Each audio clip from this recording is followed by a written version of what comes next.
Hello everybody, welcome back to Growing in the Cove. My name is Stacy and today I'm going to be doing some seed starting, so I thought I would film and show you what I'm up to. It is really early and you still have lots of time to grow, but there are a few things that do really well if you give them a really early start. So if you're feeling the itch to start growing, stay tuned and check out what I'm getting started for my garden today. Okay, so just to do a little rundown of some seeds that I plan on starting today, I'm doing some vegetables as well as some flowers. So to start with the veg, I am going to be starting some green onion. You could start any onions right now. I'm just not growing globe onions or the traditional onions this year. I've also got some celery seeds, and I'm also going to be starting a variety of pepper seeds today. I have Jimmy Nardello. I don't think I'm going to be able to pronounce this one. It's new to me. Kalugaritsa pepper. It's a hot one. I've also got a fish hot pepper. I've got two different sweet peppers, a Renegade Red, which apparently this is bred for cold climates, so I'm looking forward to that. I've also got a Golden California Wonder and some cayennes. I am waiting on some jalapeno seeds to ship, so once those come, I'll be starting those as well. And flowers, I have 4 different flowers that I'm starting today. I've got some pansy seeds here. I got these off of Etsy from a flower farmer. And these are seeds that I've never seen before. That's called Aquarelle, Flambe Red Shades, and Strawberry Tricolor. I think they're a ruffled pansy and they have kind of creamy, dusky pink colors in them. We'll see what they look like. I'm also going to be starting some impatiens. Now, the back of the package actually says that you only need to start them as early as, they say 8 to 10 weeks before last frost, but when I was actually researching online, it said to start them earlier than that they need at least 3 months to get established, so I'm starting some of those. And I've also got some foxgloves. I've never started foxgloves this early in the season, but I'm trying something different and seeing if I can get really big transplants to go into the ground, and that next year I will have humongous foxgloves blooming. So this is experimental, although a lot of places will recommend that you start them very early. So in terms of seed starting supplies, I have a tray that I like to use that has no holes in the bottom. I've got different cell packs here. I like to upcycle, so I have things like old mushroom containers, which are awesome for starting seeds in because they're a really thick plastic. I've got regular pots. I've also got some moistened potting soil. So I like it to be moist enough that it holds its shape just for a few seconds and then falls apart. If you have your soil too wet, it could cause some fungal problems with your seeds. They may not germinate or they may get damping off and die. So I like to err on the side of caution and not have my soil too wet. I've also got some vermiculite. This is optional, but I like to sprinkle this on top of the surface of the soil after I sow my seeds because it does help to prevent any growth of algae, which you can get, which is like a green growth that happens on the top of the soil, usually from too much dampness. And I also have a humidity dome here, but I also just wanted to point out that you can use anything as a humidity dome. This was a top off of a food tray, so I like to repurpose things like this all the time. And also, if you happen to have a container like this, then this could be your whole setup that you could plant your seeds in here and use this as your humidity dome. And then once the seeds germinate, you could either cut off the lid or just open the lid. So, you don't need to buy a lot of stuff for seed starting, and there's a lot of stuff around the house that you probably have. Also, you can use saran wrap over the container as a humidity dome, which will help to keep in the humidity until your seeds sprout and then take off the saran wrap. So there are a lot of options. And if you want, you can go to your local garden center and buy things like these cell trays and these bottom trays. I use them all the time. I do find that these cell packs are really flimsy and it's difficult for me to get more than 3 years of use out of them. But I try to get as much use as I can out of them because I don't like creating a lot of plastic waste. So the first thing I'm gonna do is fill up my trays with soil.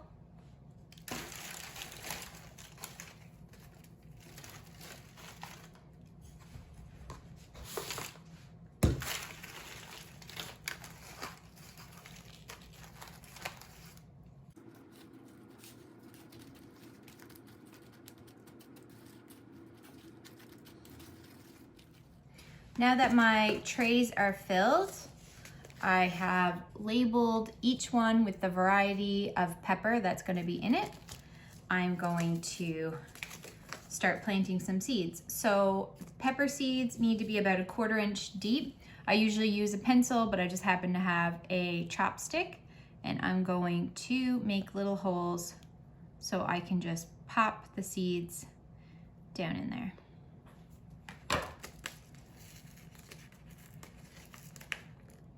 If your seeds are fresh, you can probably get away with putting 1 seed per hole.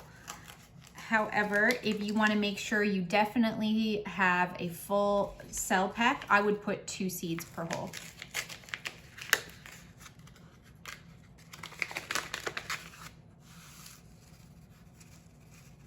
In this case, I'm going to do 2 per hole, just to give myself that insurance that I will get at least 1 plant per cell. You might be wondering why I'm starting so many peppers, and I have a seed sale every year. This year I'm mostly focusing on sweet peppers because I find that seems to be what people like to grow. You know, unless you're really into hot peppers, and I will have a few for sale, I do find most people want a bell pepper. All right, so I'm gonna continue putting my seeds in for each variety, and I will come back when I'm done.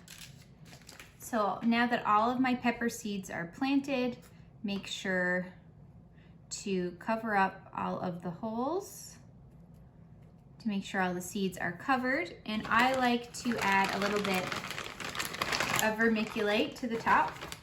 You can buy this usually at garden centers or hardware stores in the garden section. And getting a bag will last you a long time.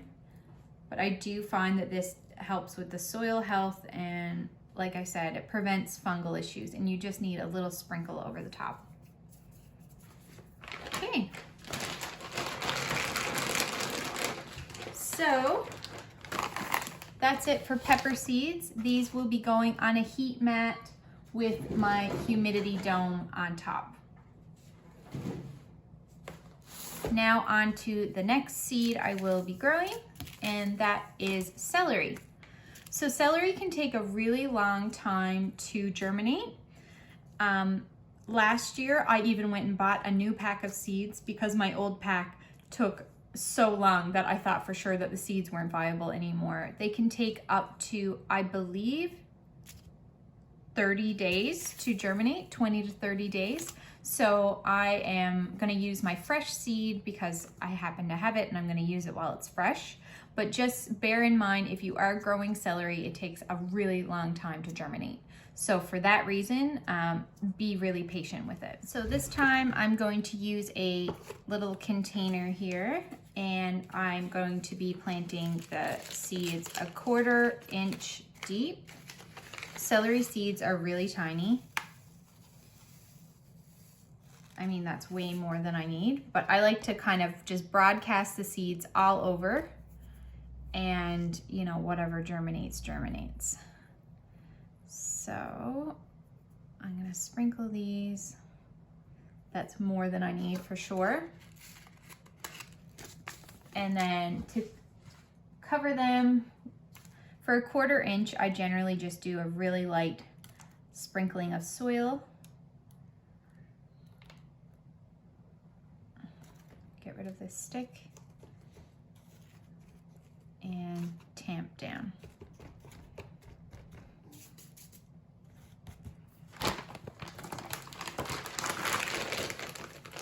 Again, I will go with the vermiculite. In the past, I've tried celery on a heat mat, but I actually don't find that that was helpful, and I found my seedlings were kind of leggy, so I just do mine at room temperature. As long as your seed starting area is room temperature and heated, I think it would be fine without a heat mat. So I will just put these under grow lights and with a humidity dome or a piece of saran wrap over that. Next up, we have some green onion, and I already have my labeled container ready to go. Green onion is another one that I don't think I've put on heat mats usually. I just use the ambient room temperature. Green onion is such an easy thing to grow in your garden, and if you cook it all, it's awesome just to be able to pop out in the garden and pull out some green onions. And also, if you don't pull them out, if you cut them, they will continue to just regrow again and again. So it's really like the gift that keeps on giving. And I always plant them every year pretty early. Green onions are frost tolerant, so you can put them out in the garden even before your first frost. So that's why I like to start them really early. And these need to be covered with, I think, a 1/2 inch of soil.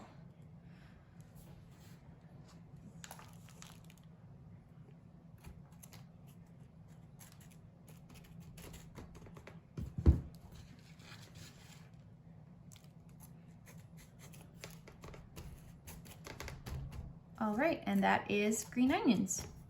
Next up, we have pansy seeds. These can be a little tricky to get going indoors, but this is what I've found has worked for me. I actually went through 2 tries to get them going last year, so I really hope I have good luck with this because I only have a few seeds. I think there's supposed to be 20 in here. So if I can get this open. Pansy seeds are very, very, very tiny, and if you're growing a kind of fancy variety, you're probably only going to get 20 or so. So you have to be very careful not to spill them. I'm having issues getting into this.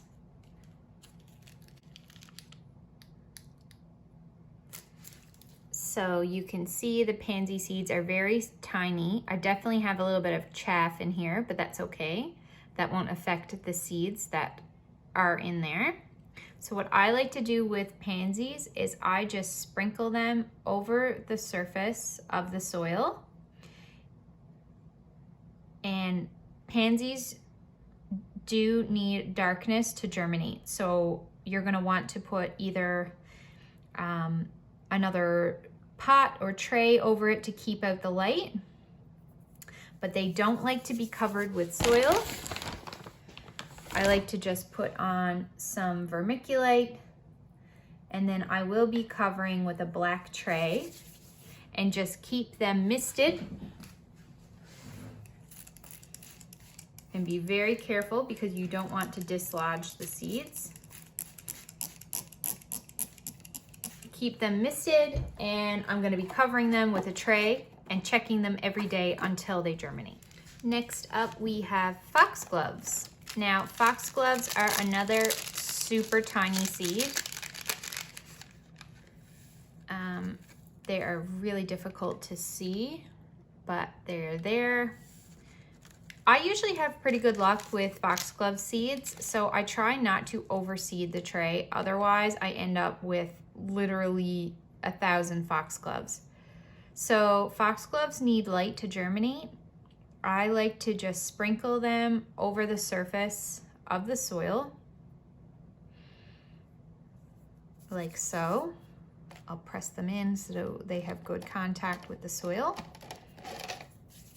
And then I will go in with some vermiculite once again.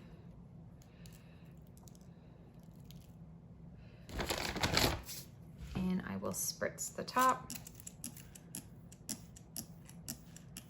It's really important not to just take a watering can and water directly on top of the surface, because you could wash away all your seeds. So I always use a spray bottle until I start to get seedlings with true leaves.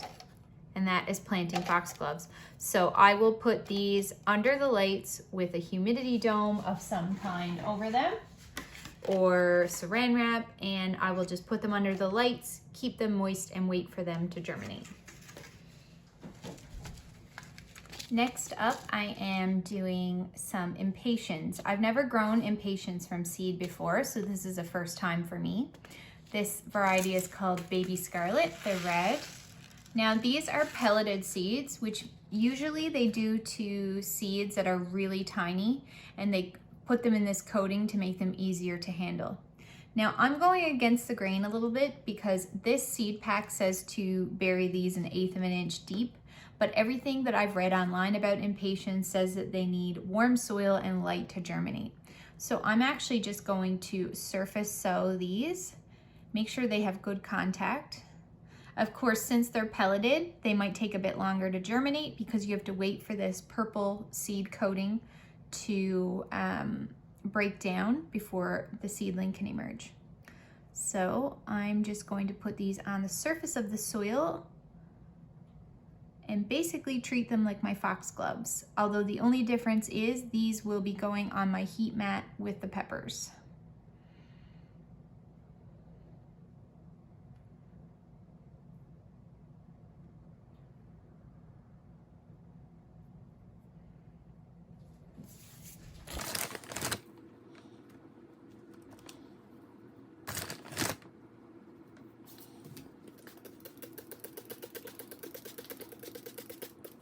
And that concludes my seed starting for today. Thank you so much for following along if you're still with me. I know seed starting can get a little bit repetitive after a while, but I hope I've given you some tips that you might use in your own seed starting. I certainly haven't reinvented the wheel, but I know I personally always pick up a thing or two when I watch another gardener do things their way. Please let me know if you have any seed starting questions. I'm going to take my seeds, my trays downstairs to my growing area, and I'm going to be putting each thing where they need to go, whether that be on the heat mat, under the lights if I need to block the light, and I will keep you posted on the updates of these seedlings. And I guess that's it for me for today. So I hope whatever you're doing today that you are well, and until next time, bye.